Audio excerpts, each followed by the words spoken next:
السلام علیکم۔ زندگی میں کچھ بھی بے مقصد نہیں ہوتا۔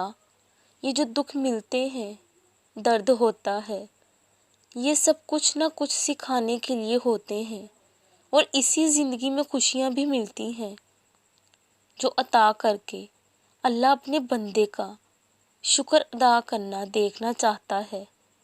ویسے ہی جب دکھ، درد، تکلیف یہ سب صبر اور توکل دیکھنے کے لیے ملتے ہیں نا، کہ مایوس ہو کر شکوہ کرنے کے لیے جب ہمیں لگتا ہے کہ یہ تکلیف ہمارے لیے صحیح نہیں تھی، کاش یہ دکھ نہ ملتا، تو مایوس ہو جاتے ہیں، اللہ سے گلہ کرنے لگتے ہیں کہ بھلا آپ نے ایسا کیوں کیا اور ویسا کیوں نہیں جیسا میں چاہتا تھا۔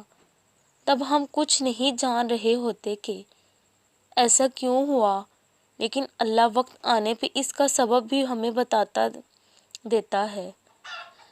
تب تک ہم اتنے مضبوط ہو جاتے ہیں کہ سمجھ بھی آ جاتی ہے اور شکر بھی ادا کرتے ہیں۔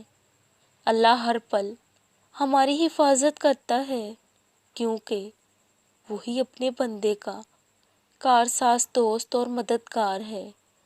زندگی میں جو بھی ہو رہا ہوتا ہے وہ اللہ کی مرضی سے ہوتا ہے، اور وہی بہترین جاننے والا ہے۔ اس لیے اللہ کے فیصلوں پہ سوال مت کیا کریں۔